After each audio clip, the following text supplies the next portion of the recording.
Bonsoir chez vous à la maison, merci de nous rejoindre sur la Deuxième Télévision. Avant de faire l'économie de mes invités de ces soirées, je laisse d'abord la place à Laetitia Batamba pour nous donner les grands titres de ce que fera sa grande édition. Bonsoir Letty. Bonsoir Vincent Muzungu, bonsoir également à tous les téléspectateurs qui nous suivent partout dans le monde. Voici quelques grandes lignes de la charpente du journal de ce soir.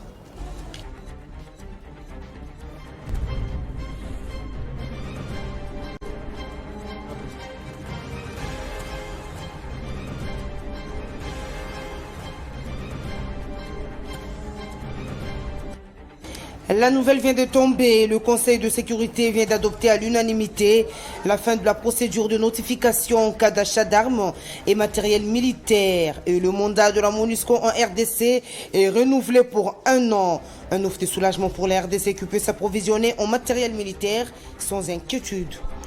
Inondation meurtrière causée par la pluie diluvienne à Kinshasa. Plus de 150 personnes ont succombé. Les obsèques organisées par le gouvernement à l'intention des illustres disparus ont débuté ce mardi au Palais du Peuple avec une messe d'action des grâces où le chef de l'État Félix-Antoine Tshisekedi Tshilombo y a pris part. Dans l'actualité également, ce mardi, à quelques jours du coup d'envoi de l'opération d'enrôlement et d'identification des électeurs, le chef du gouvernement, Sam Malou Kondé, a fait une descente à la CENI pour s'assurer du bon déroulement de ce processus qui débute ce 24 décembre sur toute étendue du territoire national. Voilà, vous aurez des plus en détail de tous ces titres tout à l'heure à 19h juste. À présent, je laisse la place à Vincent Muzungu pour la poursuite du grand soir. Merci infiniment Laetitia Batamba. Vous allez la retrouver à 19h pile pour les détails de ce qu'a été ce titre. Le premier invité sur ce plateau, c'est John Kazadi Ilet, communicateur du chef de l'État Félix-Antoine Tshisekedi Tshilombo qui j'ai dit bonsoir et bienvenue. Bonsoir Monsieur Vincent, merci de me recevoir sur votre plateau. Merci bien. La première question, vous avez organisé par le passé une activité dédiée à l'arbre. Le président de la République était également convié. Prière de nous parler de ce qu'a été les mobiles de cette activité. Bon, le mobile a été premièrement d'accompagner la vision et les actions du meilleur président de la RDC, Félix-Antoine Tshisekedi Tshilombo, dans son programme sur 1 milliard d'arbres qui doivent être plantés afin de lutter contre le réchauffement climatique et de garder la RDC à son niveau de leader mondial en termes de réserve mondiale sur le verre. Alors nous sommes dans la biodiversité.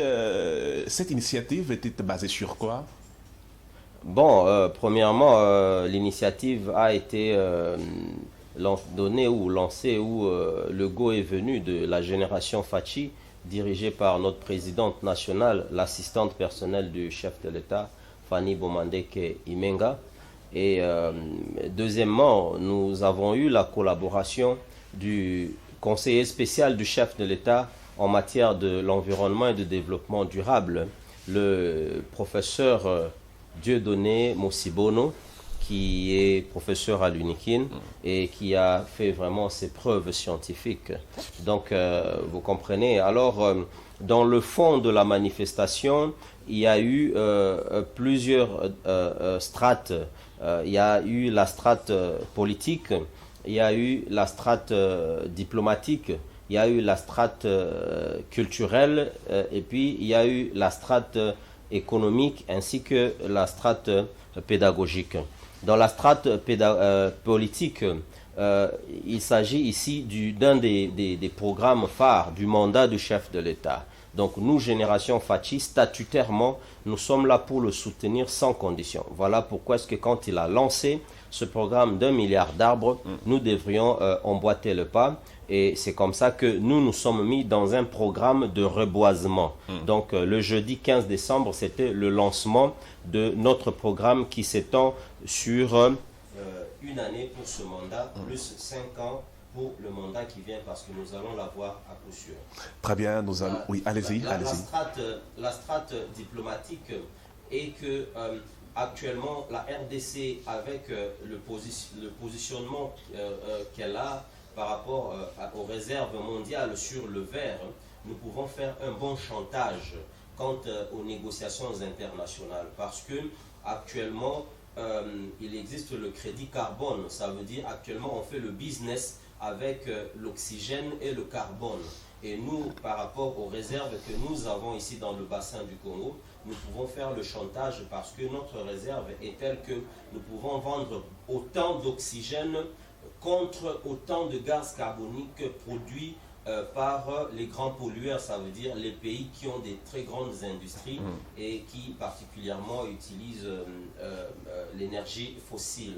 La strate économique, c'est autant pour dire que puisque nous avons une des plus grandes réserves stratégiques mondiales, ça signifie que nous pouvons alimenter le budget de l'État. L'économie de l'État peut être alimentée rien qu'avec les réserves du verre dans le bassin du Congo. Ce n'est pas le chapelet des bonnes intentions? Non, non, ce n'est pas le chapelet de bonnes intentions. En fait, c'est une matière qui vient à peine d'arriver. Beaucoup ne sont pas au courant de ça. Ça veut dire que vous avez vu en Éthiopie, ils ont amélioré leur économie, leur budget à partir du tourisme. Vous comprenez? Chez les profanes, quand vous dites que le tourisme produit, ils se demandent mais ça produit comment? Ils ne connaissent pas. C'est autant pour le gaz, le crédit carbone. Le crédit carbone, c'est vraiment de la matière première vendable. Vous comprenez? C'est ceux qui ont les réserves du verre qui taxent ceux qui n'ont pas de réserve du verre et qui polluent la nature en émettant autant de gaz carbonique, plus d'autres gaz qui sont plus nocifs que le gaz carbonique dont le méthane. Donc c'est comme ça. Et sur le plan, pour me résumer, sur le plan pédagogique, la strate pédagogique, nous avons voulu que cette manifestation soit dans une école pour que ça puisse donner un modèle aux enfants. Que les enfants voient que le chef de l'État lui-même, par son conseiller spécial, a planté l'arbre pour lutter contre le réchauffement climatique. Donc que ça soit un modèle pour eux. Qu'ils voient que les enseignants ont été à côté des officiels pour planter des arbres. Que les enfants puissent suivre ce modèle. Et que dans la salle de classe, les enseignants vont continuer à relayer le message. Mais le modèle est déjà passé par la présence de ces différentes autorités. Donc c'est comme ça l'économie de cette activité qui a été réalisée. Et c'est pour ça même que, vous savez, par rapport à l'histoire, c'est en 1972 que chez nous ici, nous avons eu le ministère de l'Environnement. Et nous étions le premier pays du monde à organiser un ministère de l'Environnement. Parce que les Congolais sont des grands visionnaires par rapport à la survie du monde.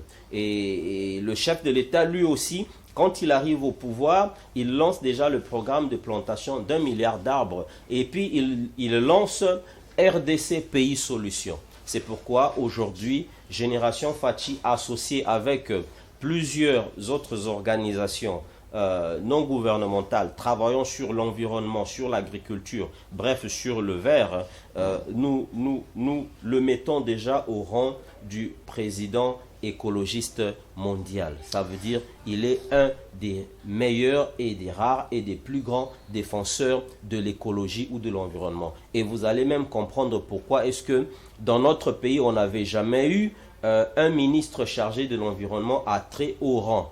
Mais avec Félix Tshisekedi Tshilombo, puisque c'est le président visionnaire, hein, c'est le sauveur de la RDC, le président prophétique, hein, donc il a en lui la prophétie, il voit loin, il s'est dit non, il faudra que le ministère de l'Environnement soit géré par un ministre, mais comme il y avait par un premier ministre. Mais comme Sama Lukonde était déjà là, alors on va donner ça à un vice-premier ministre pour que sur le plan diplomatique, dans les rencontres internationales, que la RDC puisse gagner. C'est comme ça que vous avez vu les retombées. Cette année, nous avons organisé chez nous en RDC la pré-COP 27. La pré-COP 27, c'est la cuisine préparatoire de pré-COP 27 qui est la grande messe internationale sur la gestion de l'environnement. Et le pays qui organise la pré-COP, c'est un pays très privilégié et très stratégique. Donc, nous avons obtenu cela. C'est un peu comme si on avait organisé la Coupe du Monde chez nous.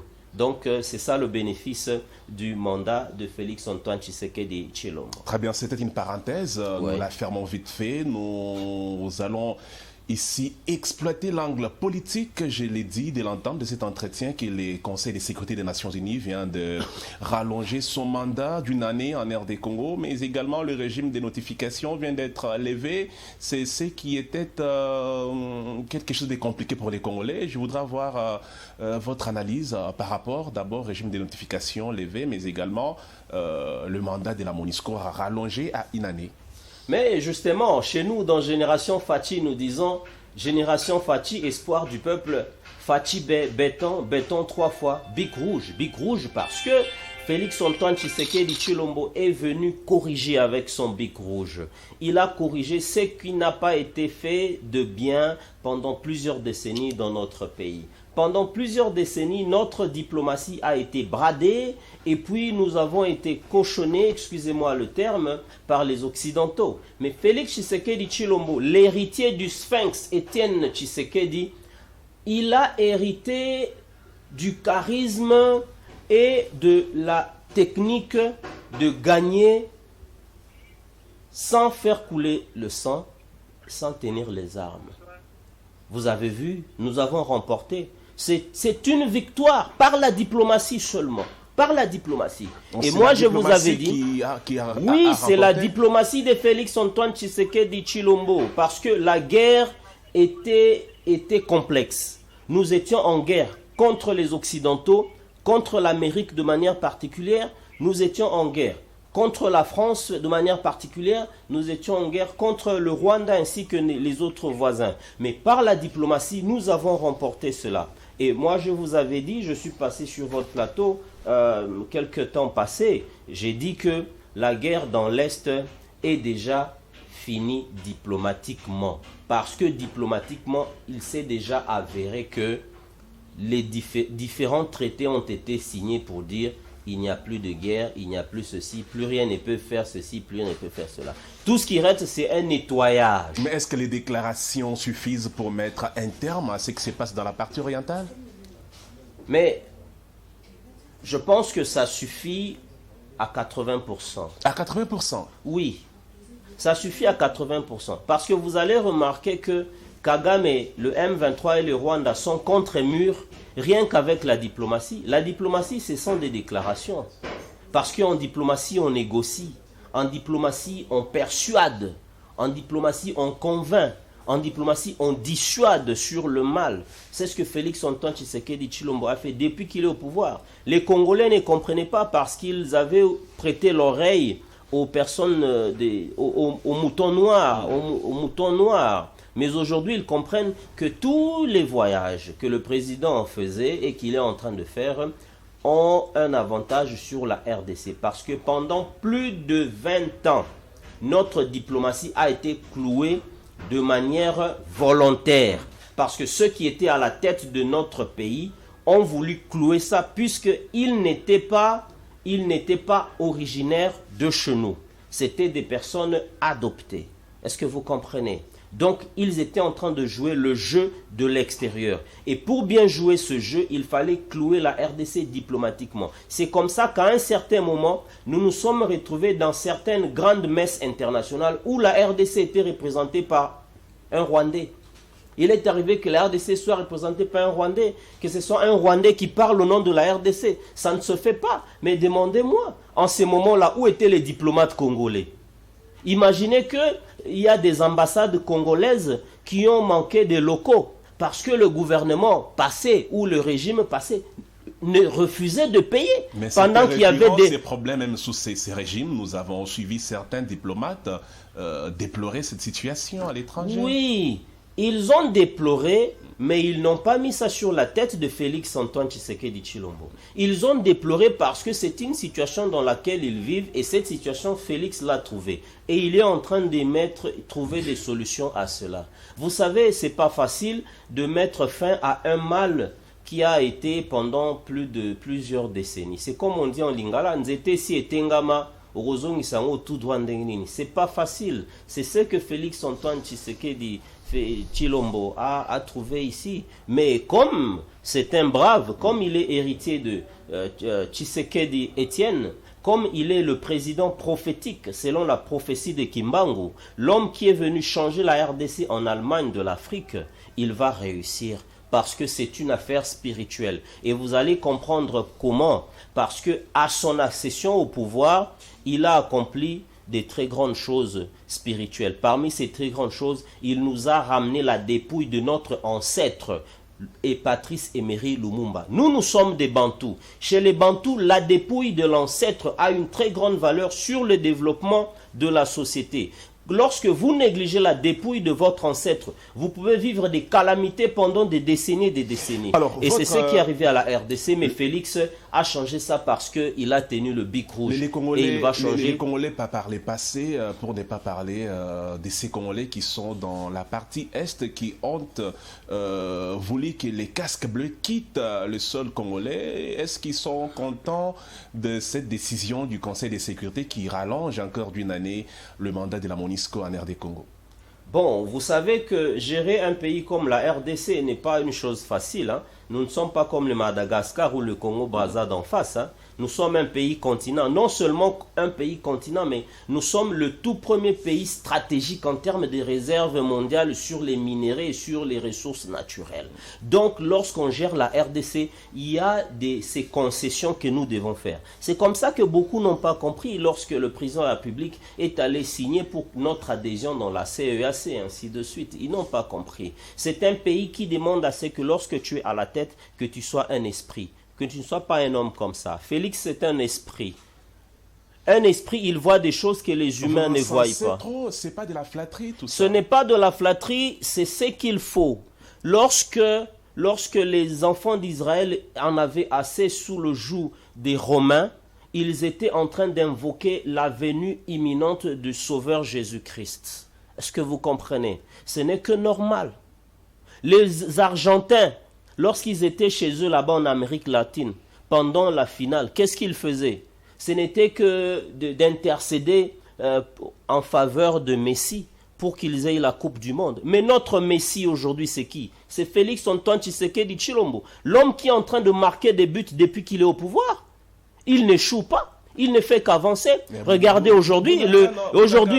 Bounagan est toujours. Mais je vous dis que Bounagan est dans les mains des rebelles. Mais c'est quelque chose. En fait, il faudra que vous puissiez m'accorder toute une émission pour que je vous explique comment est-ce que la diplomatie fonctionne. Mais en même temps, pour que je vous explique l'historique de notre pays. Notre pays a été emprisonné par les grandes puissances occidentales avant notre indépendance et pendant que nous étions indépendants sur les documents. Un discours alarmiste? Non, ce n'est pas alarmiste, mais c'est réaliste. Parce que nous devons comprendre dans quel état nous étions pour que nous sachions qu'est-ce que nous devons faire pour sortir de cet état. Un homme qui ne comprend pas qu'il est envoûté n'ira pas à l'église chez un intercesseur ou un exorciste pour qu'on puisse le désenvoûter. Il faudra qu'il connaisse son état d'âme. Si tu ne sais pas que tu es malade, tu n'iras pas chez le médecin. Et c'est le cas pour la RDC. Papa, écoutez, depuis 1960 à notre indépendance, la RDC n'a pas été libre sur le plan pratique parce que nous étions sous l'emprise des grandes puissances occidentales. Et ce sont ces grandes puissances occidentales qui étaient contraintes parce qu'il y avait un document d'indépendance signé. Ça signifie que publiquement, ils ne pouvaient plus nous dominer. Alors, ils devaient nous dominer officieusement. Pour ça, ils ont créé des rébellions et ainsi de suite, jusqu'à arriver avec les M23 aujourd'hui. Et d'ailleurs, vous savez que le M23 n'est pas leur premier forfait. Vous comprenez? Alors, pour pouvoir briser toutes ces histoires-là, il a fallu utiliser la diplomatie. Il faut d'abord comprendre qu'est-ce que ces gens-là veulent. Ils veulent nos minéraux. Oui, nous allons leur donner parce qu'ils ont la technologie. Mais nous allons leur donner à quelles conditions? Vous comprenez? Tout ça, c'est de la diplomatie et c'est ce que Félix est en train de faire. Vous allez comprendre ça après. Félix, ce n'est pas un homme comme nous, c'est un esprit. Et c'est un président prophétique. Ce qu'il dit va se réaliser. Vous comprenez? Alors, parlons un peu du régime des notifications. Apparemment, c'était de la corde au cou. Maintenant que c'est levé, peut-on espérer dans les heures qui suivent la délocalisation de ces rebelles du M23 soutenus par Kigali dans la partie orientale? Exactement, mais c'est ce que je suis en train de vous dire. La levée de cette mesure de notification-là, c'est la conséquence de la diplomatie de Félix. C'est la diplomatie de Félix qui a fait que tous les Occidentaux qui étaient avec Kagame, parce que Kagame volait nos minéraux pour lui, ces mêmes Occidentaux-là, par la parole, par les actions de Félix, ils ont trouvé qu'ils ne pouvaient plus agir dans le noir de manière machiavélique. Alors, ils ont opté pour la voie légale. Mais pour opter pour la voie légale, la première des choses, c'est de respecter la condition de Félix. La condition de Félix, c'est quoi? Que tous ces Occidentaux devaient accepter que Kagame est derrière le M23. Ils ont suivi Félix. Actuellement, Félix, c'est le président le tout-puissant du monde. La France a mieux condamné également Kigali. Mais justement, cher ami Vincent, actuellement, Félix, c'est le président le tout-puissant du monde. Parce que tous ces présidents-là... Oui, parce que tous ces présidents ont fait la volonté de Félix. Ils ont tous condamné le Rwanda. Pendant que c'est eux qui alimentaient le Rwanda. C'est une victoire. C'est une victoire diplomatique. Parce que tous ceux-là ont condamné le Rwanda. C'est par la volonté, par la détermination de Félix. Maintenant qu'ils ont condamné officiellement le Rwanda, mais ils sont allés dans les documents. Dans les documents, c'est la levée du régime de notification. Ça, c'est dans les documents. Est-ce que vous comprenez? Et vous allez voir, il y a d'autres actions qui vont se suivre. Parce que Félix a très bien travaillé. Et nous disons, félicitations champion, le président le tout-puissant du monde actuellement. Est-ce que ce n'est pas l'administration Biden qui a aussi accentué la manœuvre pour que la RDC se trouve dans une bonne position? Est-ce que vous savez que chez les Américains, un individu vaut beaucoup? Ça veut dire que Bill Gates chez les Américains vaut beaucoup. Parce que grâce à Bill Gates, les Américains ont enfloué leur caisse. Ils ont garni leur budget grâce à Bill Gates. Mais Bill Gates est arrivé en RDC, il a pris le coltan de manière frauduleuse. Ça veut dire que si l'administration Biden arrive à ça, c'est parce qu'il a subi la pression de Félix Antoine Tshisekedi. Le meilleur diplomate. L'homme qui a agi avec la diplomatie sans toucher à l'arme, il a déjà gagné 80% du combat. Il reste 20%. Les 20% là, c'est quoi? Comme on a renouvelé le mandat de la MONUSCO. Mais la MONUSCO vient avec un nouveau cahier de charge. Le cahier de charge de la MONUSCO, qui actuel, n'est plus celui d'avant là. Celui d'avant, ils jouaient leur jeu qu'ils jouaient là. Mais maintenant, ils vont jouer le jeu de Félix Antoine Tshisekedi Tshilombo. C'est eux-mêmes qui vont aller sortir Kagame avec les M23. C'est comme ça que je vous avais dit. Sur le plan diplomatique, la bataille est gagnée, la guerre est finie. C'est juste un petit balayage qui reste à faire là-bas. Et ça est en train d'être fait. Parce que déjà avec la levée du régime de notification, vous comprenez déjà combien on ouvre la porte à la RDC et on ferme la porte au Rwanda. Très bien, la dernière question. Élection en 2023, Katumbi, c'était un partenaire d'État et dans l'Union sacrée, il a claqué la porte. Il a annoncé sa candidature à l'élection présidentielle prévue en 2023. L'Union sacrée reste orpheline de Katumbi qui est parti. On peut dire que la bataille s'annonce rude pour le président Tshisekedi. Non, la bataille ne s'annonce pas rude pour le président Tshisekedi. Katumbi déjà, il ne fait pas le poids devant Bemba. Il ne fait pas le poids devant Fayulu. Et comment il va se mesurer à Félix? Moi, je pense que c'est hors sujet. On doit le laisser avec ses militants de Mazembe, ses supporters de Mazembe. Ils vont faire le plein à l'aéroport, tout ça. Ce n'est plus d'actualité, papa. Maintenant, nous devons parler environnement, nous devons parler levée du régime de notification, nous devons parler de la 9e conférence des gouverneurs à l'Équateur, hein. Nous devons parler, je préfère même qu'on parle de la victoire de l'Argentine à la Coupe du Monde. Parce que la victoire de l'Argentine, c'est la victoire de la RDC. Puisque Félix Antoine Tshisekedi, actuellement, il est le président à la tête de tous les présidents noirs. Et l'Argentine, dans le sang, dans l'âme, c'est un pays noir, un pays de l'Amérique latine. On peut parler de ça, mais pas de Katumbi. Vous perdez le temps, papa. Parlez des choses qui vont construire le pays. Katumbi, il est comme ça. Il a détruit le Katanga. Il a détruit les entreprises du Katanga. D'ailleurs, c'est quelqu'un qui est poursuivi. Mais vous allez voir, bientôt là, il sera coincé. Ah là, c'est votre spécialité Allez en l'Union sacrée. Non, allez au Katanga là-bas, dans les 4 provinces, 3 provinces du Grand Katanga. Mais vous allez voir personne qui veut que Katumbi soit président. Ce qu'il fait là, c'est... Moi, je vous ai dit, supportez-moi parce que je suis diplomate, je ne peux que parler je ne peux qu'utiliser le jargon diplomatique. Chez nous, on appelle ça le guébélisme, ce que Katumbi fait là.